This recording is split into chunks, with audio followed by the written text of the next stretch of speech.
Tick tock, it's music time. Hello, boys and girls. Hello, boys and girls. My name is Mrs. Hurst. Please sing me your name. It's nice to see all of you today. I hope you're having a great week. And I promised you last time that I would have a special guest. And here she is. Howdy, boys and girls. My name is Tootie the Toucan. I bet you didn't know that my name, Tootie, is a musical term that means everyone plays or everyone together. It's nice to have you on my video, Tootie. Thank you for being here. You are so welcome, Mrs. Hurst. When I heard that you were teaching about music theory to your students, I knew I was the right bird for the project. That you are, Tootie. You may be wondering just exactly what is music theory. Would you like to explain, Tootie? Yes, I would be happy as a lark to do that. To study theory is to study how music works, the mechanics of music, if you will. In some cases, it means to study how music is written down or notated. You're a musical genius, Tootie. Well, you are very kind, Mrs. Hurst.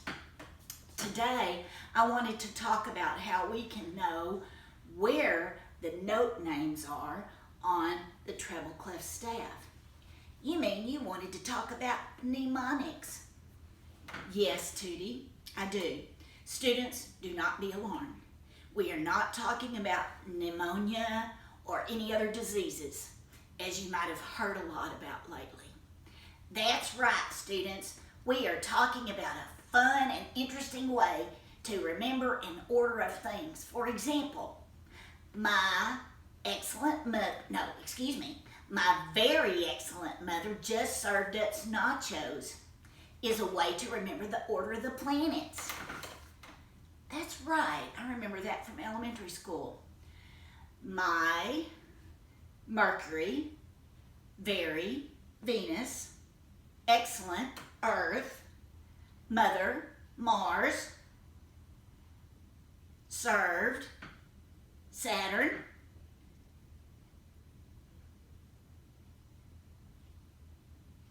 I think I messed it up, didn't I?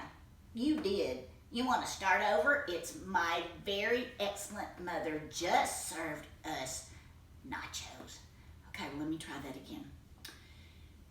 My Mercury, very Venus, excellent Earth, mother Mars, just Jupiter, served Saturn, us, Uranus, nachos, Neptune. Right on the beat, Mrs. Hurst. That's the way a mnemonic works. So let's look at the Treble Clef staff. Okay, I have one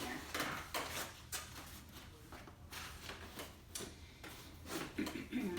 To prepare for today, I have drawn a Treble Clef staff and I put notes on every line and every space. Since I don't have any hands, Mrs. Hurst, will you please explain about the line and the space notes? Certainly, I would be happy to, Tootie. But I do need this hand that you're borrowing from me. Oh, yeah. So would you mind just fading out the picture for a moment? Not at all. So, boys and girls, what Tootie is wanting me to explain to you is how we decide where the note is. For example, I've written, when you have 5 lines and 4 spaces, we discussed this. You have 1, 2, 3, 4, 5 lines and 1, 2, 3, 4 spaces. You can have a total of 5 plus 4 is 9. You have a total of 9 notes. 1, 2, 3, 4, 5, 6, 7, 8, 9. Now we know there's a lot more than 9 musical notes in the world, but these are the basics of a treble clef. So what I wanted to teach you was how to know where the notes are. Now we talked about how this sometimes can be called a G clef, and the reason it's called that, there's a couple of reasons. One is it twirls around the second line, which is where G is. So I'm going to put G right there. But what I wanted to explain to you was how we identify line versus space. Now, when we have a line and somebody says, write your name on that line, I would do this probably.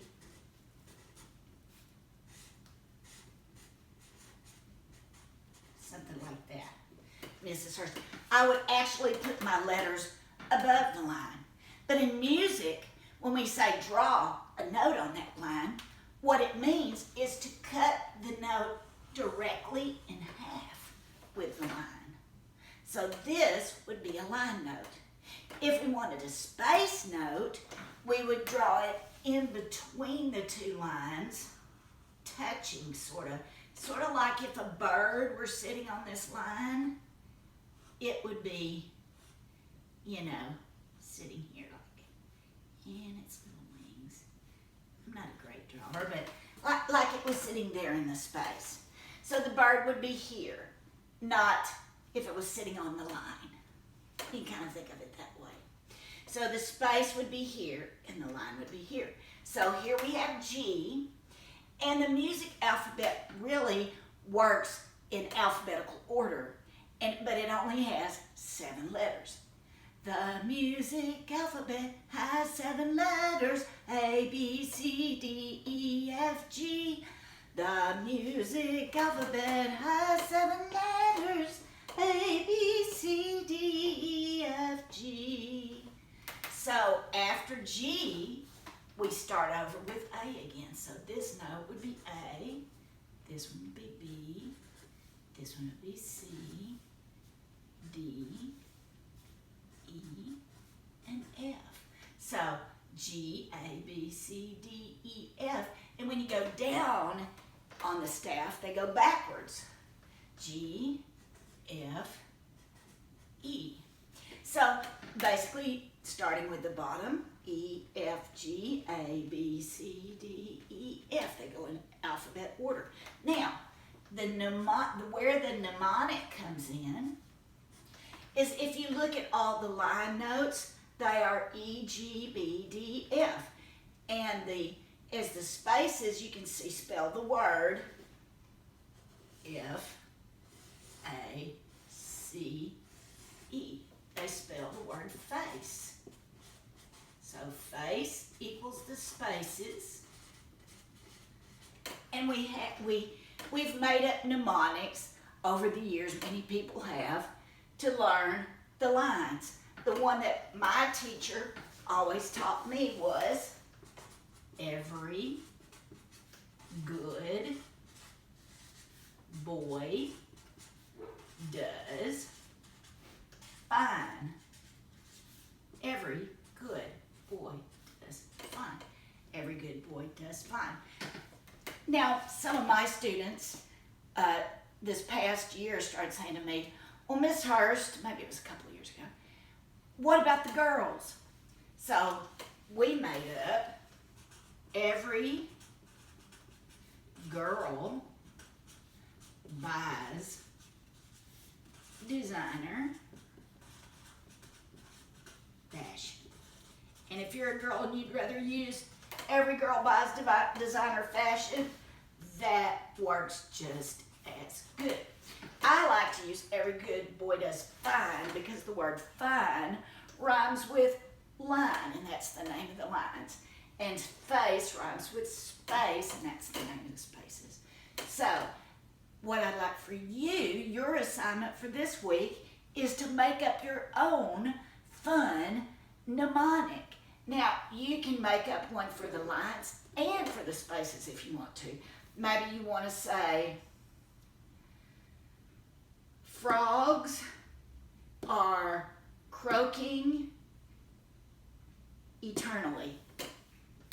I don't know. Maybe you want to make up your own for the spaces. It's up to you.